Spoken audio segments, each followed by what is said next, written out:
Muy bien, señoras y señores, estamos compartiendo con ustedes la presente edición de La Fuerza de la Palabra a través de Cosmos Televisión. ¿No es cierto? Nos sentimos sumamente congratulados y honrados con la gratísima compañía de ustedes a este medio de comunicación y a La Fuerza de la Palabra al servicio de los intereses de Puno y del país. Nos anima una vocación de servicio al desarrollo del país y particularmente del departamento de Puno. Más de medio siglo estamos en esta actividad y realmente estamos totalmente frescos, refrescados, con el mismo ímpetu y con la misma voluntad de servir a nuestra colectividad hasta que el tiempo y el cosmos así lo definan, ¿no es cierto? En los siguientes minutos vamos a presentar nuestra acostumbrada columna denominada El Momento Cultural desde el Titicaca. En esta secuencia precisamente hemos elaborado la ficha respectiva de dos libros que lo consideramos importantes y trascendentales en el desarrollo de la cultura, no nuestra, sino también fundamentalmente de nuestros amigos televidentes. Remítanos sus publicaciones, participen de esta columna para poder de una u otra forma afiancar, desarrollar, consolidar el desarrollo cultural y la lectura fundamentalmente de las nuevas generaciones. Vamos entonces de inmediato a presentar la portada de nuestro primer comentario en el momento de la cultura desde el Titicaca. Tenemos el libro Redes o Paredes, ¿no? Ahí tenemos la portada de este libro y es una interrogante. Redes o Paredes. La autoría corresponde a Paola Sibilina, La escuela en tiempos de dispersión. El tema es sumamente importante, oiga. Y el libro comienza con una interrogante que le hemos elaborado en las 18 fichas. ¿Para qué sirve una escuela? Este ensayo empieza con una pregunta que la estamos formulando. ¿Para qué sirve una escuela? Y corre el saludable riesgo de desembocar al final de todo su recorrido en un mar de ecos y de respuestas concretas para poder de una u otra forma orientar las decisiones y saber cuál es el destino y la consolidación de la apertura de una escuela. Es muy difícil contestar ese interrogante de un modo categórico, definitivamente. Tal vez, inclusive, las posibles respuestas todavía resulten impronunciables. Por eso, la finalidad de estas páginas del libro que estamos comentando para ustedes consisten en profundizar ese cuestionamiento, explorando alguna de sus aristas con el propósito no ya de ofrecer soluciones tranquilizadoras, sino de refinir una formulación para hacerlo más fructífero.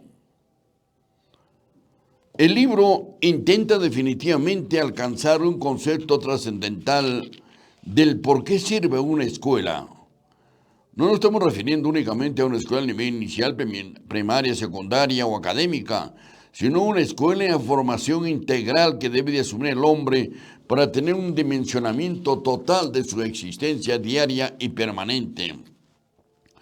Pero más adelante, en otro artículo, precisamente, la autora de este libro, Paola Sibilina, nos formula el interrogante y dice: el colegio con una tecnología de la época. Entre tantas preguntas abiertas, cada vez más difíciles de responder debido a su creciente especificidad y a lo arduo que resulta imaginar alternativas para el futuro de nuestro presente, una certeza es casi obvia y podría servir aquí como punto de partida. Actualmente la escuela está en crisis. Esa es una respuesta fundamental. La escuela está en crisis, pero surge de inmediato una pregunta. ¿Por qué la escuela estaría en crisis? ¿Por qué? Los factores que llevaron a esa situación son innúmeros y sumamente complejos. Pero una vía para comprender los motivos de ese malestar consiste en recurrir a la genealogía. Al observarla bajo el prisma historiográfico, esa instrucción gana los contornos de una tecnología. Se la puede pensar como un dispositivo, una herramienta o un intrincado, un artefacto destinado a producir algo. Y si no cuesta demasiado verificar que ese aparataje se está volviendo gradualmente impracticable con los cuerpos y sublimidades del hombre en su deseo de buscar permanentemente su superación. La autora de este libro genera en el interior de cada una de las páginas una serie de interrogantes en torno al proceso de la educación y la formación. Hay un título sumamente importante que nos habla sobre el derrumbe de la vocación de superación de las nuevas generaciones de hoy. Otro subtítulo importante que nos ha llamado la atención en el momento de elaborar la ficha y de leer el libro nos habla sobre las subjetividades mediáticas realmente para poder equilibrar el deseo de formación y de educación y de adquirir cultura en nuestra población. Paralelamente hay un artículo sumamente importante en la ficha 14ª que hemos elaborado de la página 91 del libro, cuando nos dice con un titular del alumno al cliente, de la ley a la negociación. Y esta es una gran verdad, ¿no? Del alumno al cliente y de la ley a la negociación. Ante los avances de la globalización y de cierta ética neoliberal, los diversos estados nacionales parecen haber perdido buena parte de su capacidad para articular simbólicamente, cohesionado y coordinado al conjunto de las instituciones que solían cobijar con firmeza, garantizando su funcionamiento de modo académico, centralizado y jerárquico. La autora del libro dice: hoy, al transcurrir del tiempo, vemos que la educación de una u otra forma se ha convertido en la gran negociación y donde el Estado y los organismos responsables de reorientar la educación han perdido la brújula de la orientación. Al final de las fichas elaboradas encontramos una interrogante que dice la autora del libro: del niño al usuario o consumidor, donde cae el mito realmente de superación. Como tal, este libro que lo estamos compartiendo con ustedes resulta sumamente interesante en el campo de la educación. Redes o paredes, que señala Paulina Sibilina. Y este libro nos propone pues definitivamente una reflexión ensayista sobre la crisis de la escuela a partir de una visión genealógica. Definitivamente en el país, la autora no es peruana, pero recoge vivencias de la crisis educativa y la formación profesional en diferentes sociedades, pero entendemos que analizando el libro, el país atraviesa una crisis fundamental, el país nuestro, el Perú, atraviesa una crisis fundamental en cuanto a la estructura y a la organización de la escuela, en cuanto se refiere a la formación de la difusión de la cultura, en cuanto se refiere a una concepción sustantiva de la economía para atender de mejor manera la currícula educativa, orientando la superación del educador, del maestro, hoy venida a menos por negligencia y un apetito realmente cruel y desmedido de abandono de todos los gobiernos en nuestro país. La educación es fundamental. Si nosotros tuviésemos la suficiente capacidad en un determinado porcentaje, los 33 millones de peruanos, de tener una formación integral en la cultura y en la educación, nuestro desarrollo democrático sería totalmente distinto y diferente. Pero son los gobiernos, como el actual, un parlamento, un poder ejecutivo, desligado de aplicar y de actualizar debidamente la currícula educativa desde el nivel inicial, primaria, secundaria, y qué decir de la academia o del nivel universitario.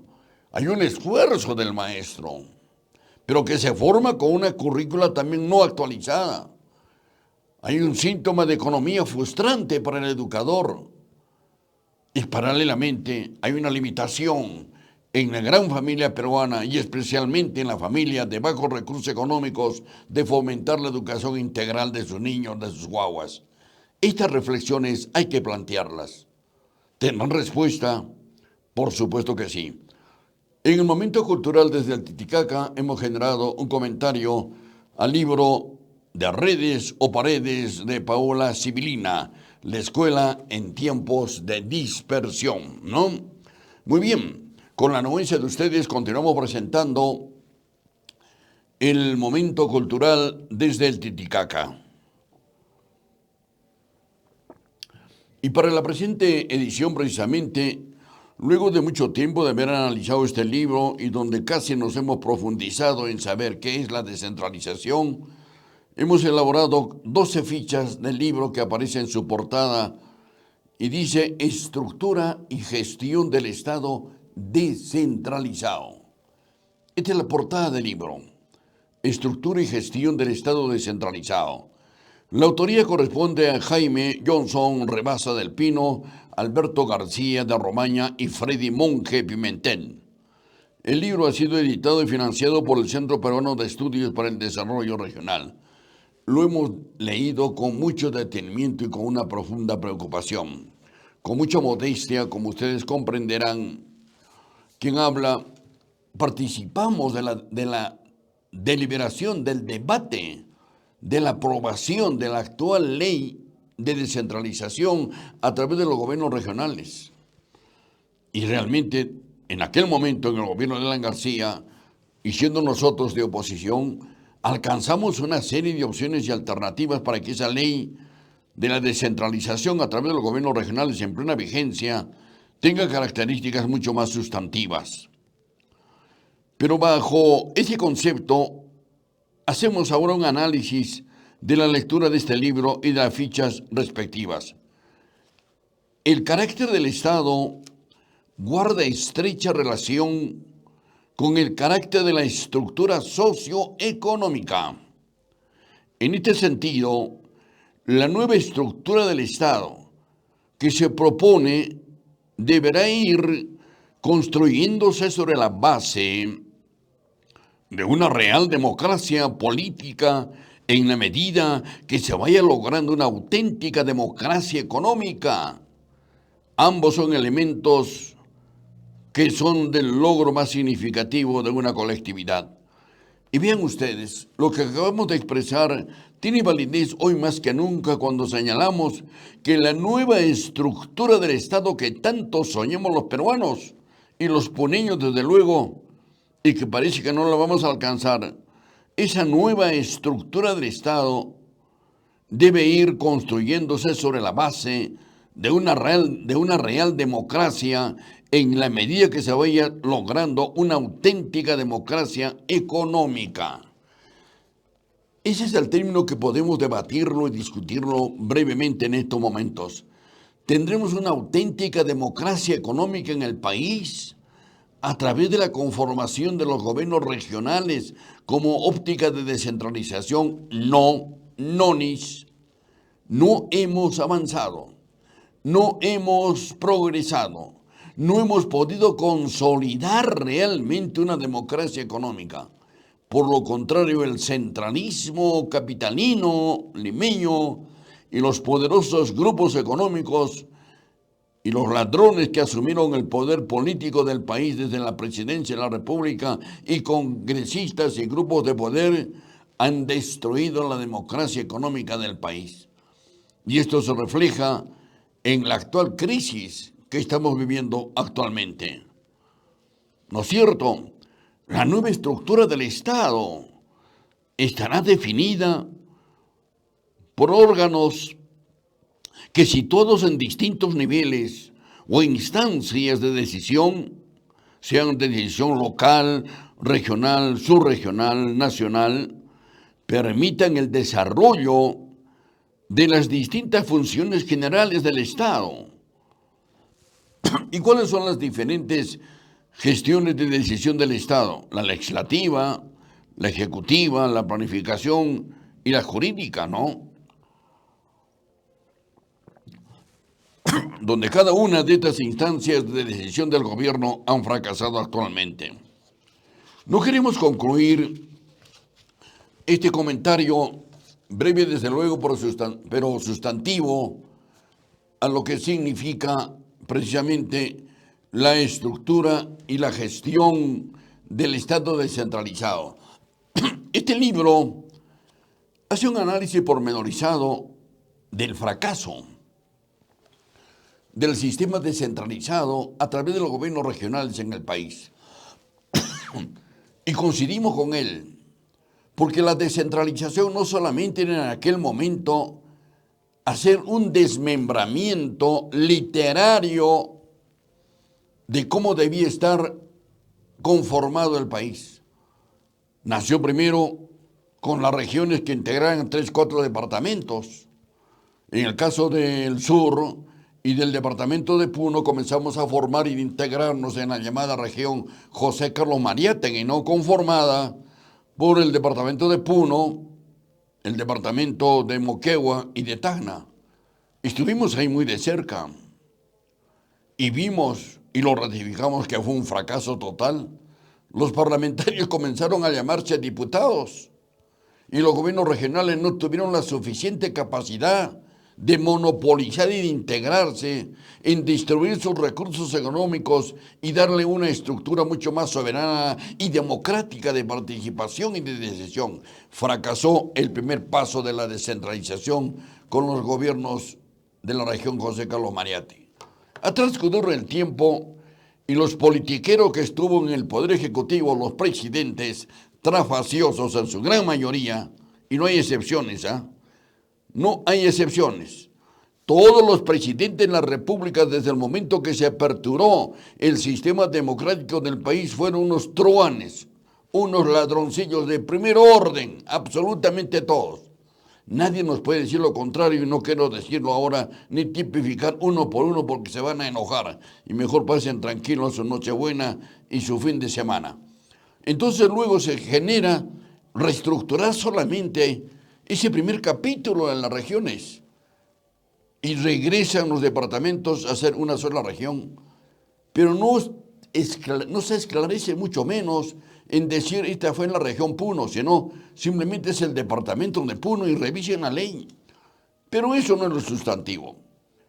Ha fracasado el gobierno de la descentralización a través de los gobiernos regionales, porque desde el interior de los gobiernos regionales no hemos tenido ni tenemos aún la suficiente sapiencia, la suficiente capacidad, la suficiente iniciativa de plantear una reestructuración nueva del Estado peruano.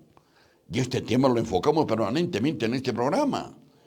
El país necesita reestructurar, reorientar su conformación. 15, 17 ministerios que no sirven absolutamente para nada. 40, 80 instituciones, dice, descentralizadas que dependen de cada ministerio. Un Ministerio de Economía y Finanzas que tiene únicamente una forma de capitalizar el recurso económico en función del centralismo. Una presidencia de la República con un criterio eminentemente centralista. Un Parlamento Nacional que es una desgracia total.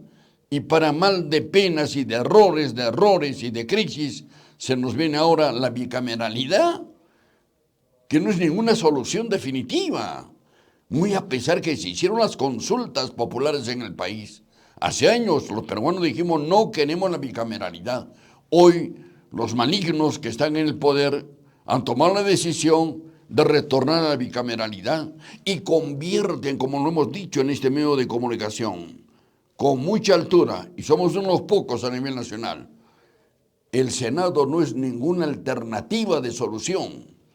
La apertura de la Cámara de Senadores a partir de las próximas elecciones y los resultados que tengamos, se convierte en un monopolio de otro sistema de centralismo económico y político, porque quienes sean senadores tienen toda la potestad de acuerdo a esta ley que este gobierno y este parlamento maligno lo ha consolidado. Tendrán todas las atribuciones económicas, sociales y políticas de manejar los destinos del país sin darle oportunidad a que puedan realmente participar directamente en los llamados futuros diputados, ni mucho menos la presidencia de la República. Es decir, el Senado hará lo que mejor le parezca de acuerdo a sus intereses. Otro fracaso más del sistema de la descentralización en el país y de reorientar una reestructuración del Estado. El libro es interesante, el comentario es nuestro.